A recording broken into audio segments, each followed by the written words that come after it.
Police প্রশাসন কোনো দলের নয়। বিধিবদ্ধ আইন অনুযায়ী পুলিশ প্রশাসন পরিচালিত হবে। কোনো নিরপরাধ মানুষ যেন হয়রানির শিকার না হন তা নিশ্চিত করা অবশ্যই আপনাদের দায়িত্ব।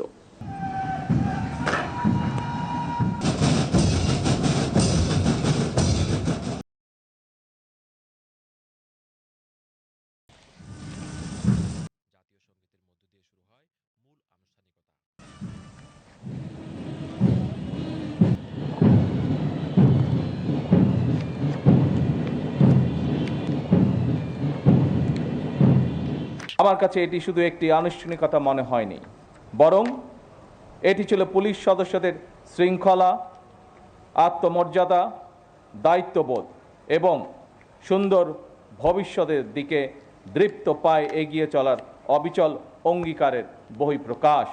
এই বাংলাদেশে আর কোনো ফ্যাসিবাদ স্বৈরাচার যেন পুলিশ সদস্যদেরকে দেশ এবং জনগণের স্বাধীনতার বিরুদ্ধে ব্যবহার করতে সক্ষম না হয়।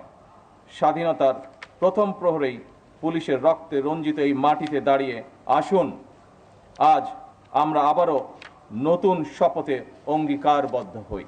ত্রয়োদশ জাতীয় সংসদ নির্বাচন প্রমাণ করেছে বাংলাদেশ পুলিশের পক্ষে দক্ষতা এবং পেশাদারিত্বের সঙ্গে দায়িত্ব পালন সম্ভব।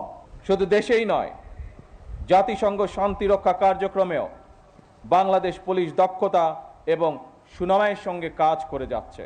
বিশ্বের বিভিন্ন দেশে শান্তি প্রতিষ্ঠা, আইন শৃঙ্খলা রক্ষা এবং মানবাধিকার সুরক্ষায় আমাদের পুলিশ সদস্যরা পেশাদারিত্ব, সাহসিকতা ও মানবিকতার উজ্জ্বল দৃষ্টান্ত স্থাপন করেছেন।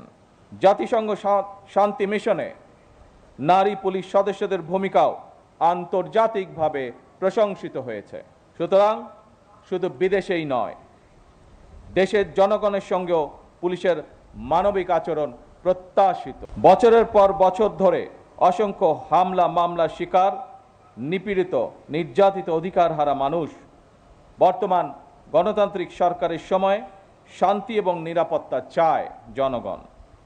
দেশের জনগণের শান্তি এবং নিরাপত্তা নিশ্চিত করা আপনাদের কার্যক্রম, অর্থাৎ পুলিশের ভূমিকার উপরেই সবচেয়ে বেশি নির্ভরশীল। আপনারা জনগণের জানমালের নিরাপত্তা নিশ্চিত করতে সাধ্য এবং সামর্থ্যের সবটুকু দিয়ে চেষ্টা করবেন, এটি আপনাদের কাছে বর্তমান সরকারের প্রত্যাশা। পুলিশ প্রশাসন কোনো দলের নয়। বিধিবদ্ধ আইন অনুযায়ী পুলিশ প্রশাসন পরিচালিত হবে। কোনো নিরপরাধ মানুষ যেন হয়রানির শিকার না হন তা নিশ্চিত করা অবশ্যই আপনাদের দায়িত্ব।